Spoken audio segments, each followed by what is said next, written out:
இல்லை ராணி, அவளை பற்றி தான் உனக்கு நல்லா தெரியும்ல. அப்படி இருந்தால் அவள்கிட்ட என்னத்துக்கு ராணி தேவையில்லாமல் நீ வாயுடைய?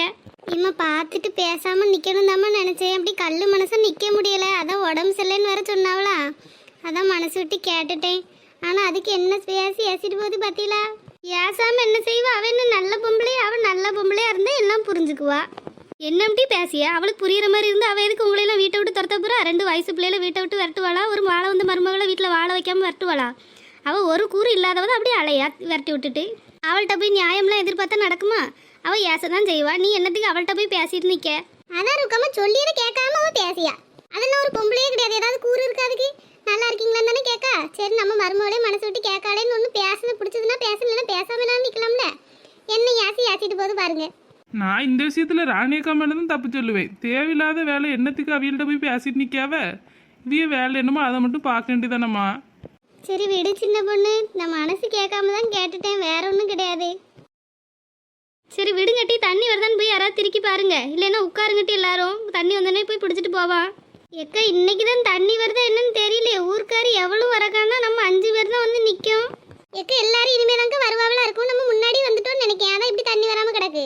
இதில் இருப்போங்க்கா, தண்ணி வந்தோடனே பிடிச்சிட்டு போவோம். இவ்வளோ தூரம் நடந்து வந்தாச்சுல, இனி திருப்பி போயிட்டுலாம் வர முடியாதுக்கா.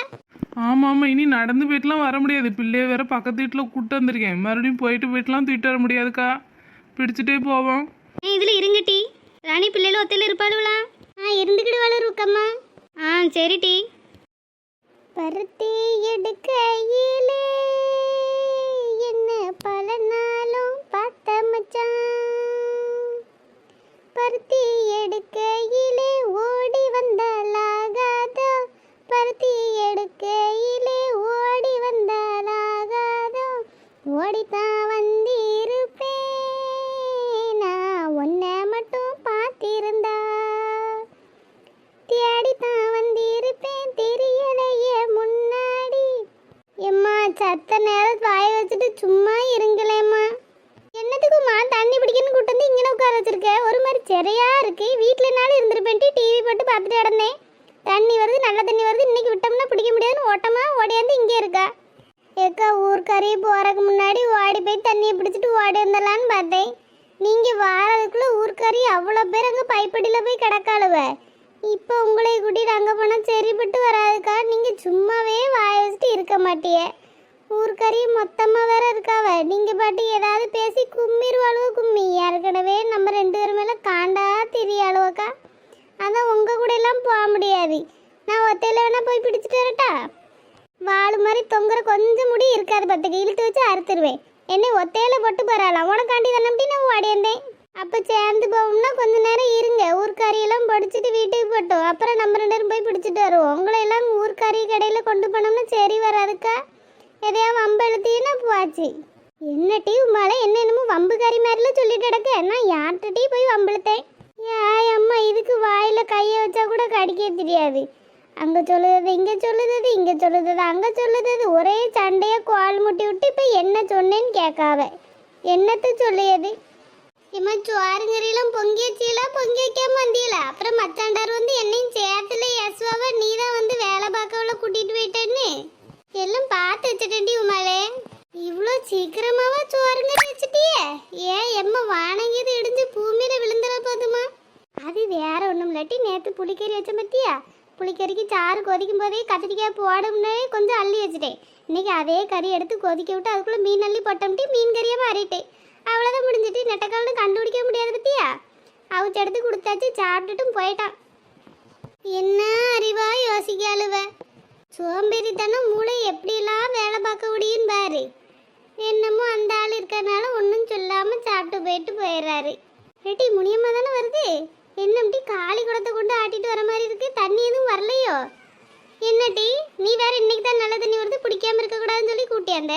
அவள் வெறும் குடத்தையில கொண்டு வரா. ஏக்கா நைஸாக கூப்பிட்டு கேளுங்கக்கா, என்னன்னு தெரியல, தண்ணி இன்னைக்கு தான் வருதுன்னு சொன்னாவ. இருட்டி வரட்டும் கேட்போம். அது நடந்து வர்ற வேகத்தை பார்த்தா ஏதோ கொலாடியில் சண்டை போட்டு பிறண்டு இருந்துச்சு வர மாதிரிலாம் தெரியுது. என்னன்னு தெரியலையாக்கா. நல்ல வேலைக்கு உங்களை அங்கே கூட்டு போகாது. உங்களை கூட்டு போயிருந்தோம் சண்டையோட முடிஞ்சதாங்க தீ பறிச்சுல எரிஞ்சிருக்கும். சும்மா இரு மழை கூட இருக்கு. நீ ஒருத்தி பாதம் போல என்ன கெடுத்து முடியாதுக்கு எப்போ பார்த்தாலும் இதையே சொல்லிட்டு கிடக்கா. பொம்பளையில எல்லாம் தான் புறணி பேசுது, நான் மட்டுமா புறணி பேசிட்டு அடக்கேன். என்னையவே எப்போ பார்த்தாலும் சொல்லிட்டு அடக்கா. முனியம்மா என்ன நல்ல தண்ணி வருதுன்னாலும் நீங்கள் போயிட்டு வெறும் குடத்தோட வர மாதிரில இருக்கு. தண்ணி எதுவும் வரலையோ? நாளைக்கு விடுதேன்னு சொல்லிட்டாவளோ? ஏட்டி வயத்திரிச்சல கிளப்பிட்டு கிடக்கான். ஏம்மா என்னாச்சு? தண்ணியெல்லாம் வருவிட்டி, இன்னைக்கு தான் தண்ணி வருது. ஒரு அரை மணி நேரம் கழிச்சு விடுவாவு போல. இவ்வளோலாம் வாரக்கு முன்னாடி போய் தண்ணியை பிடிச்சிட்டு வரலான்னு பார்த்தா அவ்வளவு ஆவாத சிரிக்கி அங்கே பைப்பு கடையில் தான் நிற்கி. சரி அவ்வளோ நின்னா என்ன நம்ம ஒரு ஓரமாக நின்று பிடிச்சிட்டு வரலான்னு பார்த்தா நம்ம வாயவ்வளோ கிளறுது அளவு. அவ்வளோ முறக்கட்டையிலலாம் அங்கிட்டு முழிச்சிட்டு இந்த தண்ணி பிடிச்சி நம்ம குடிக்கிறமாக்கும். வீட்டுக்கு சொன்னோம்னா வீட்டிலேயே கொண்டு வந்து அள்ளி கொண்டு வந்து தண்ணி கொண்டு விட்டுட்டு போயிடுவாவ. இவ்வளவு மூஞ்சிலெல்லாம் முடிச்சு தண்ணி பிடிக்கணும்னு எனக்கு ஒரு அவசியம் கிடையாது. அதனால தான் வந்துட்டேன். அப்படியோ? சண்டையோம்மா? எவாட்டி ஏன்ட்ட சண்டைக்கு வருவா? எல்லாரையும் நாலு ஏசி விட்டு தானே வந்திருக்கேன். சரி விடுங்க முனியம்மா, அதுக்கு எதுக்கு நீங்கள் தண்ணி பிடிக்காம வரியே? நின்று பிடிச்சிட்டு வர வேண்டியதானே? நல்ல தண்ணி ஒரு நாள் தான் விடுவாவ, அப்புறம் 4 நாளைக்கு தண்ணி இருக்காது. நீங்கள் எதுக்கு அவியோட்ட கோச்சிட்டு வாரிய ஒரு மணி தண்ணி பிடிச்சிட்டு வர வேண்டியதானம்மா? வேணாம்ட்டி அவ்வளோ முகரையெல்லாம் பார்க்க எனக்கு ஆத்திரமாக தான் வரி. அவ்வளோ பேர் அப்படியே கூட்டு சேர்ந்து நிற்க அளவா கூட்டு களவாடிவடு. அவ்வளோ முகரையெல்லாம் முழிக்கலாமா? சரி விடுங்க முனியம்மா, கோபப்படாதீ. உங்கள் குடத்தை வேணா தந்துட்டு போங்கம்மா, நான் வேணா பிடிச்சிட்டு வந்து தாரேன். நீங்கள் உடம்பு செல்லாதவியா இவ்வளோ தூரம் நடந்து போயிட்டு வெறும் குடத்தோட திரும்பி வரீங்களே. ஐயோ கஷ்டமா இருக்குமா. வேணா உங்கள் குடத்தை வேணா தாங்கம்மா, நான் கொண்டு போய் பிடிச்சிட்டு வரேன். வேணாம்ட்டி வசந்தி விடு. நீ உனக்களவு பிடிச்சி கிடட்டி நான் அப்புறமா வந்து கூட வாங்கிக்கிடியேன். தண்ணி விலை கொடுத்தும் கூட வாங்கிக்கிடியே விடு. உன்னை மாதிரி நல்லவர்களாக இருந்துட்டாளுன்னா பரவாயில்ல. அவ்வளோ பேர் ஆகாத சிரிக்கி எவ்வளோ இருக்காளவு இந்த ஊர்க்காரியே. விடுங்கம்மா, என்ன செய்யாது. சரிட்டி வெயில் என்னால் ரொம்ப நேரம் நிற்க முடியலட்டி நான் வீட்டுக்கு போகிறேன். சரிம்மா சரிம்மா, நீங்கள் போயிட்டு வாங்க போங்க. அம்மா என்ன நாடகம் நடிக்க. இவன் நல்லவளாம், இவன் சொல்லிட்டு போறா. 2 ஆவாதக்கு இருக்குதான். உமாலே தண்ணி பிடிக்க அவ்வளோ ஊர்க்காரியில் அங்கே தான் இருக்காளே போற. பத்தியா முனியம்மா சொல்லிட்டு போறத பத்தியா? நம்ம தாம்ட்டி தண்ணி பிடிக்காம இங்கே வந்து கிடக்கும். எக்கா அவைய சொல்லிட்டு போனதை பத்தியில அங்கே ஒரு கலவரத்தை முடிச்சுட்டு தான் வந்திருக்காவ. நீங்கள் மட்டும் அந்த இடத்துல இருந்திருந்தீங்க மொத்த காடும் தீ பிடிச்சல இருந்திருக்கும். பேசாமல் இங்கே இருங்க, எல்லாம் பிடிச்சிட்டு வருவாவில். அவையில பார்த்ததுக்கப்புறம் போவேன். என்ன உங்களை கொண்டெல்லாம் ஆள்கார இடையில போக முடியாது. பாட்டிக்கிட்டே அண்ணே எதுக்குண்ணே முக்கியமான விஷயம் பேசணும்னு சொல்லி வர சொன்னீங்க, அப்புறம் பேசாம அமைதியா இருக்கீங்களேண்ணே. என்னன்னே பேசணும் சொல்லுங்கண்ணே. பேசலாம் வேலு, ஆனால் நான் சொல்லுவேன், நீ எப்படி எடுத்துக்குவேன்னு எனக்கு தெரியலையே, அதான் அமைதியாக இருக்கேன். என்னே நமக்குள்ள என்னென்ன இருக்கு, நீங்க என்ன சொன்னாலும் நான் கேட்பேன்னு தெரியும்லண்ணே. எங்க அம்மாவுக்கு அப்புறம் நான் ரொம்ப நம்புறதே உங்களை தான்ண்ணே. நீங்க எது சொன்னாலும் என் நல்லதுக்கு தான் சொல்லுவீங்க. பரவாயில்லையே வேலு, என்னை பற்றி இந்தளவுக்கு புரிஞ்சு வச்சிருக்க ரொம்ப சந்தோஷம்தான். நான் எது சொன்னாலும் உன் நல்லதுக்கு தான் வேலு சொல்லுவேன். உன்னோட கெட்டதுக்கெலாம் நான் எதுவுமே சொல்ல மாட்டேன். தெரியும்ண்ணே எனக்கு. நீங்க எவ்வளோ உதவிகள் எனக்கு இது வரைக்கும் பண்ணியிருப்பீங்க. கிட்டத்தட்ட 17 வருஷமாக தெரியும் வேலு உன்னை. ஆனால் இந்த 8 வருஷமாக நீ பண்ணுறது எனக்கு கொஞ்சம் கூட பிடிக்கவே இல்லை. பரம்பரை குடிக்காரவங்க கூட இப்படியெல்லாம் நடந்துக்கிட மாட்டாவ. நீ என்னத்துக்கு இப்படி குடிக்க? உனக்கு என்ன கவலை சொல்லு என்கிட்ட. உனக்கு என்ன பண கவலையா குடும்ப கவலை என்ன கவலை சொல்லு, நான் தீர்த்து வைக்கேன். நீ எதுக்கு இப்படி குடிக்க? முதல்ல உன் பொண்டாட்டி பிள்ளையில பாரு, அவ எங்கே போய் இருக்காவ என்ன செய்தாவன்னு இது வரைக்கும் நீ கேட்டியா? என்ன அவ என்னைய அசிங்கப்படுத்திட்டு போய் நிற்கானே, அவளை போய் நான் என்னன்னு பேசணும் கேட்கணும் சொல்லுங்க பார்க்கலாம். எந்த பொண்டாட்டி தான் இந்த ஏழு குடிக்கிறவையில சும்மா விடுவாவ?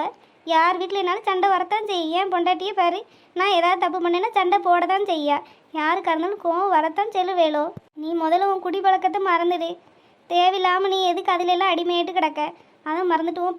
உன்னோட குடும்பத்துக்கு என்ன தேவையோ அதை பற்றி யோசிவோம். பொண்டாட்டி பிள்ளைகள் எங்கே இருக்கு என்ன செய்தாவோ ஒரு கோவங்கள் தாவங்கள் எல்லாம் வரதான் செய்யும். அதுக்கு நான் அவையில் அப்படியே விட்டுறது. அப்போ என்ன ஏதுன்னு பேசி அவையில் திருப்பி கூப்பிட்டு வர வேலையை பாரு. என்னன்னே இப்படி சொல்லுதிய?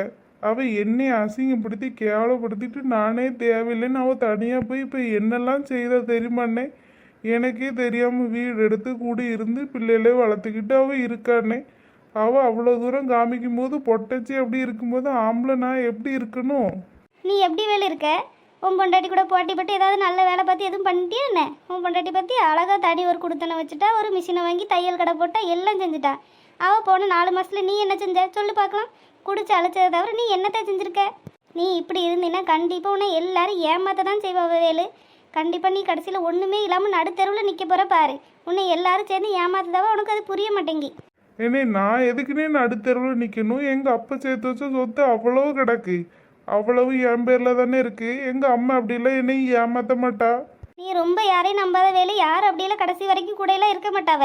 உங்கள் அம்மைக்கு ஆப்ரேஷன் சொன்னியே, அந்த பணம் கிடச்சிச்சா? என்னை நானும் அலைஞ்சிட்டு தானே இருக்கேன். தங்கச்சி மாப்பிள்ள தான் 8 லட்சம் தாரேன்னு இருக்காவ. ஒரு இடத்த மட்டும் நான் எழுதி கொடுத்தேன்னா அந்த அமௌண்ட்டை தாரேன்னு சொல்லியிருக்காவ. அப்படியா? உங்கள் அம்மையோட கையிலெல்லாம் எதுவும் துட்டெல்லாம் கிடையாதா வேலு? என்னை பாவம்னே, அது கையில் என்ன துட்டுனே இருக்க போகுது. நான் அப்பப்போ இந்த 100 200 வீட்டு செலவு கொடுக்க துட்டு தாம்னே கையில் இருக்கும். அப்புறம் மாதம் ஏதாவது பென்ஷன் வர காசு தான் கையில் வச்சுருக்கோம்.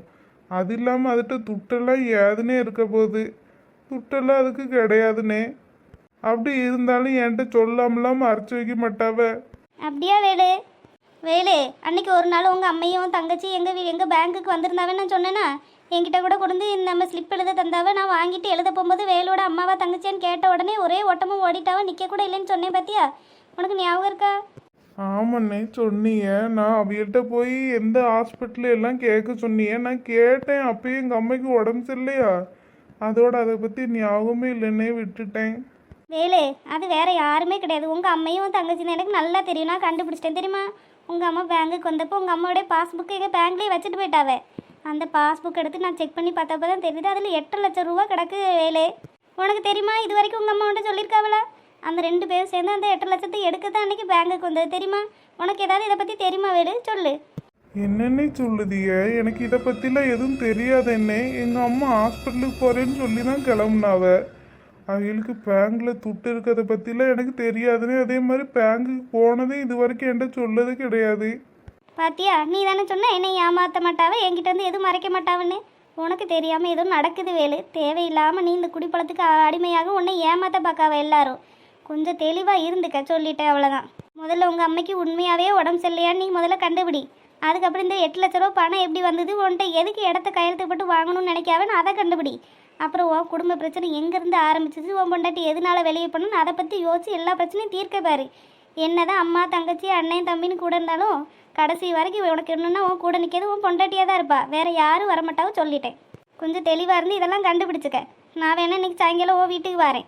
உங்கள் அம்மிட்ட வேணா கேட்டு பார்ப்போம் இந்த துட்டு எங்கேருந்து வந்ததுன்னு. என்ன எங்கள் அம்மையா என்னை இப்படி ஏமாத்துவான்னு என்னால் நம்ப முடியலனே. என் துட்டு எங்கள் அம்மையோட பேங்கில் இருக்காதுனே. அப்படி இருந்தாலும் என்கிட்ட சொல்லாமல் இருக்க மாட்டா. நான் இவ்வளோ சொல்கிறேன், நீ நம்பிக்கை இல்லாமல் பேசுத. நம்ம இறங்கும்போது வேணா என் பெட்டிக்குள்ளே உங்கள் அம்மையோட பாஸ்புக் இருக்குது, நான் வேணா எடுத்து காமிக்க, நீ வேணா பாரு. என்ன நீங்கள் சொல்லுதியே, இருந்தாலும் எங்கள் அம்மையை நான் பார்த்து அப்படியே நம்பினால என்னால் நம்ப முடிய மாட்டேங்கினே. விடு வேலை, எல்லாருக்கும் அதிர்ச்சியாக தான் இருக்கும். என்ன செய்யாது? நீ முதல்ல வீட்டு பிரச்சனைகளெல்லாம் சரி பண்ண பாரு. உன் பொண்டாட்டி யோசி வேலை. என்னத்துக்கு இப்படி யோசிக்காமல் இருக்க? ஒரு பிரச்சனை இருந்தால் அப்படியே விட்டுறதா? திருப்பி எப்படி சமாதானப்படுத்தணும், அவையில எப்படி வீட்டுக்கு கூட்டணும், அதை பற்றி யோசி. அவைய போனவன அப்படியே விட்டுருவியோ? எனக்கு என்னமோ இது எல்லாம் ஒரு திட்டத்தோடு நடக்குதோன்னு தோணுது. உன் பொண்டாட்டியை வீட்டை விட்டு அனுப்புனது, ஒன்று எப்படி குடிகாரன் ஆக்குனது எல்லாம் ஒரு பிளானோன்னு எனக்கு தோணுது.